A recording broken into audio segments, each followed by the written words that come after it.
झूठ, धोखा और बहाने आपको कुछ पल की खुशी तो देंगे, लेकिन इसकी कीमत आपको अपने फ्यूचर में चुकानी पड़ेगी। तो डियर स्टूडेंट्स, जैसे कि हमारे एनसीईआरटी के टॉपिक वाइज न्यूमेरिकल चल रहे हैं और इन टॉपिक वाइज न्यूमेरिकल में हम मोलरता, मोलैरिटी के न्यूमेरिकल को सोल्व कर रहे हैं। और आज जो हमारे पास मोलरता से रिलेटेड न्यूमेरिकल्स है बेटा, वो आपकी अभ्यास का 1.4 मतलब आपके पहले यूनिट का, पहले एकक का, पहले चैप्टर का कह दो चौथा क्वेश्चन है। तो इसमें क्या दे रखा है? इसमें दे रखा है कि प्रयोगशाला कार्य के लिए प्रयोग में लाया जाने वाला सांद्र नाइट्रिक अम्ल, बोले तो HNO3, द्रव्यमान की दृष्टि से नाइट्रिक अम्ल का 68% जलीय विलयन है। यदि इस विलयन का घनत्व 1.504 ग्राम पर ml हो तो अम्ल के इस नमूने की मोलरता क्या होगी? तो चलिए फिर सॉल्व करते हैं। तो देखिए, हमें यहां से निकालनी है मोलरता। तो मोलरता निकालने के लिए हमें क्या करना होता है? हमें विलेय के मोलों की संख्या बटे आयतन लीटर में लेना होता है। अब बेटा आप देखोगे सर यहां तो विलेय की संख्या हम कैसे निकालेंगे? तो बेटा हम कैसे निकालते हैं? हम विलेय की संख्या को निकालने के लिए विलेय का द्रव्यमान बटे विलेय का मोलर द्रव्यमान, मतलब हमें विलेय का द्रव्यमान चाहिए, विलेय का मोलर द्रव्यमान चाहिए, तो हम विलेय के मोलों की संख्या निकाल लेंगे। लेकिन आप यहां देख रहे हो कि सर यहां तो हमें कोई दिखाई नहीं दे रहा कि विलेय का द्रव्यमान क्या है। चलो नाइट्रिक अम्ल है HNO3, उससे हम मोलर द्रव्यमान निकालेंगे। बेटा आपको सब कुछ दे रखा है, बस आप थोड़ा सा ध्यान दीजिए। ये 68% का मतलब क्या होता है? भाई मैंने आपको द्रव्यमान प्रतिशत पढ़ाया है, वहां पर आपको इस तरह के न्यूमेरिकल कराए हैं। तो बेटा आपको द्रव्यमान प्रतिशत का ज्ञान होना चाहिए कि भाई अगर हमसे इस तरह सवाल देगा तो हम कैसे करेंगे। तो द्रव्यमान प्रतिशत से रिलेटेड सवाल है ये। आइए करते हैं।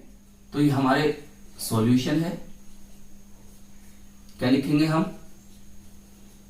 द्रव्यमान की दृष्टि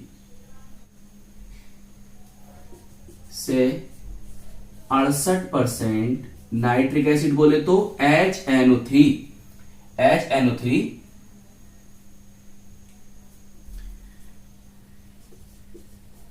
के जलीय विलयन का अर्थ है कि, भाई क्या अर्थ है इसका? अर्थ बेटा ये है कि 68 ग्राम HNO3 मतलब कितने?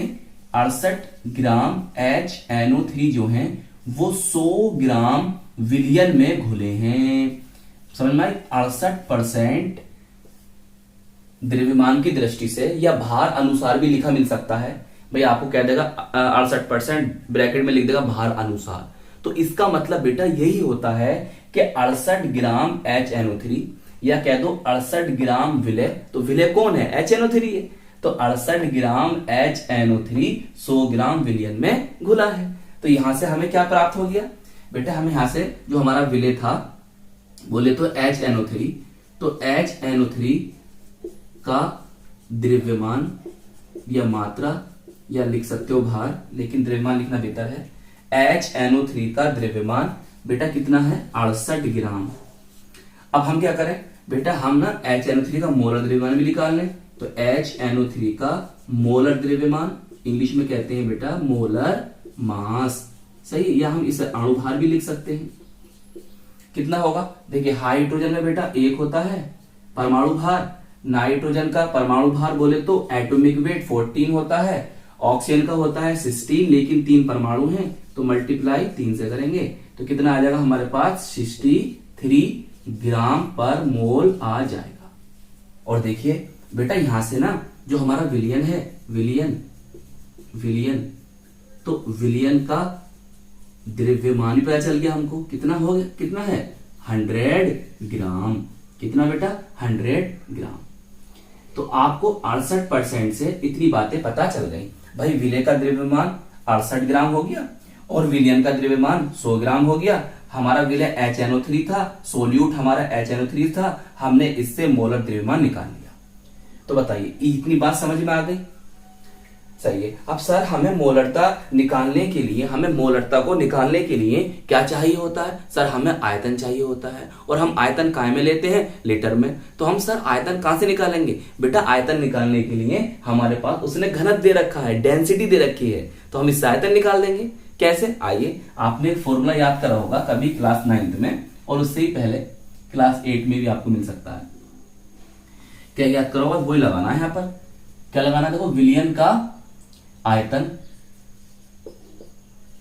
विलयन का आयतन, आयतन बोले तो वॉल्यूम। क्या होता है बेटा? द्रव्यमान, द्रव्यमान बटे घनत्व। सही है। विलयन का द्रव्यमान और बटे विलयन का घनत्व। सही है। याद आ रहा आपको? V बराबर m/d या D बराबर m/v, इस तरह से लगाते थे। याद आ रहा आपको? बोलो कहां चला गया? चलो हाथ से मिटान देता हूं, मिल लिया। कहां चला गया? बोलो। विलयन का आयतन बराबर द्रव्यमान बटे घनत्व। अच्छा सर, देखिए आइए सर, द्रव्यमान ये बेटा आया था 100 ग्राम, यहां लिखी 100 लिख दिया सर हमने, अपॉन घनत्व आपको दे रखा कितना? 1.504 क्या था? ग्राम पर ml। तो ये भी ग्राम में देखो, और ये क्या है? ग्राम पर ml में। ग्राम से ग्राम कट जाएगा, आपका आंसर निकल कर में आएगा ml में।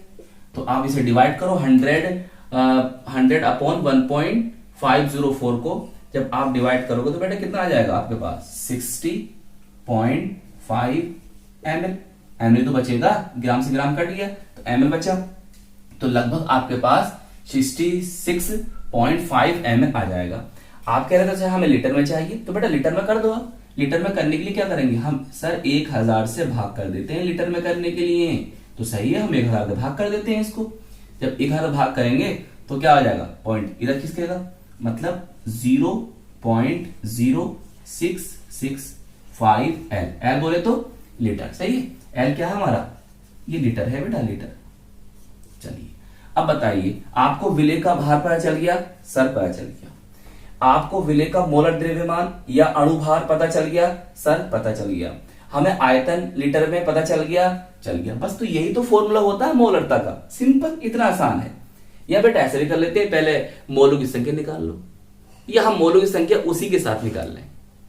भाई मोलों की संख्या निकालने के लिए हमें विलय का भार बटे विलय का अणुभार या मोलर द्रव्यमान चाहिए, तो हमने वो पहले निकाल लिया। तो हम डायरेक्टली फॉर्मूला लिख देते हैं। अगर देखो आपने ना मेरी वीडियो देखी हो वाली कि जहां मैंने आपको मोलरता की परिभाषा समझाई है, तो वहां मैंने इस बात को समझाया था कि अगर आपको डायरेक्टली सवाल में मोलों की संख्या दे दे तो आप इस तरह से कर देना, और अगर आपको मोलों की संख्या निकालनी पड़े तो आप इस तरह से भी सवाल कर सकते हो। तो बेटा आप मेरी परिभाषा जो डेफिनेशन मैंने बताई है, एक सेपरेट वीडियो बनाई है, 4-5 मिनट की है, वो प्ले लिस्ट में होगी या डिस्क्रिप्शन में लिंक है, वहां जाकर आप देख लो। आपको ये जो प्रॉब्लम आ रही है ना, ये क्लियर हो जाएगी।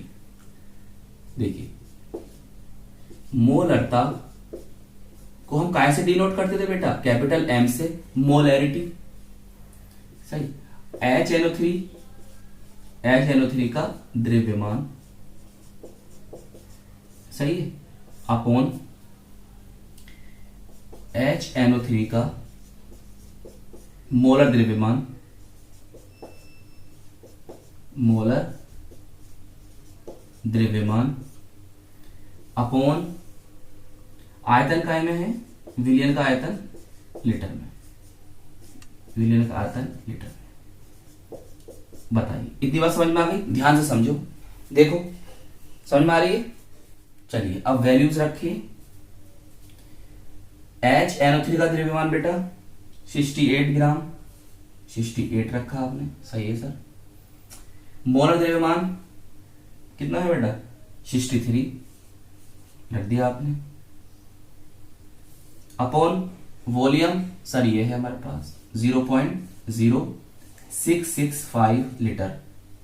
अब क्या होगा जब हम इसे डिवाइड करेंगे? बेटा आपसे कैलकुलेशन आनी चाहिए, प्लीज कैलकुलेशन करना सीखिए अगर आपसे नहीं आती तो, क्योंकि यहां पर कैलकुलेशन करना इस समय तो बिल्कुल पॉसिबल नहीं है। सही, ये तो आपसे आनी चाहिए, आप 12th क्लास में बेटा।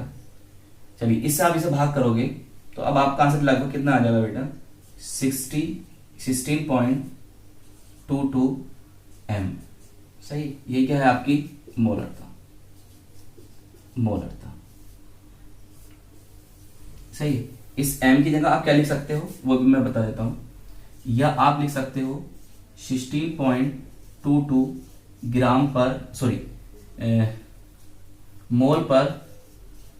मोल पर लीटर। सही है, और क्या लिख सकते हो, या आप लिख सकते हो 16.22 मोल पर डेसीमीटर क्यूब। सही है, ये भी आप लिख सकते हो, घन डेसीमीटर है ये। चलिए बताइए, समझ में आ गया आपका न्यूमेरिकल? तो ये आपकी एक्सरसाइज का 1.4 क्वेश्चन था, मोलरता से रिलेटेड था, द्रव्यमान प्रतिशतता इसके अंदर मौजूद थी, उसी के अकॉर्डिंग हमने इस सवाल को आगे लेके चले हैं। आपसे इस सवाल करने के लिए द्रव्यमान प्रतिशत, मास परसेंटेज को पता होना चाहिए। हम आपको मास परसेंटेज, द्रव्यमान प्रतिशत करा चुके हैं, वो सवाल भी करा चुके हैं जो एनसीईआरटी में दे रखे हैं, और आपको वो सवाल भी करा चुके हैं जो आपके बोर्ड में अब तक पूछे गए हैं। तो बेटा आप जाके देखिए, प्लेलिस्ट में आपको सब मिलेगा। अनसोल्ड पेपर की रिएक्शन है वो भी हो रही हैं, अनसोल्ड पेपर में जो न्यूमेरिकल्स पूछे गए हैं वो भी हो रहे हैं, और आपके बहुत जल्दी एमसीक्यूज भी लेकर आने वाला हूं 2011 से लेकर 2024 तक के सभी। तो सही है, फिर आपको ये न्यूमेरिकल अच्छी तरह से समझ में आ गया होगा। अपना बहुत बहुत ख्याल रखिएगा। देखिए आपको इस शरीर के साथ रहना है, तो इसलिए आप अपनी शरीर का, अपनी सेहत का जरूर ख्याल रखिएगा। तो हम मिलेंगे आपको इसकी नेक्स्ट वीडियो में। All the very best.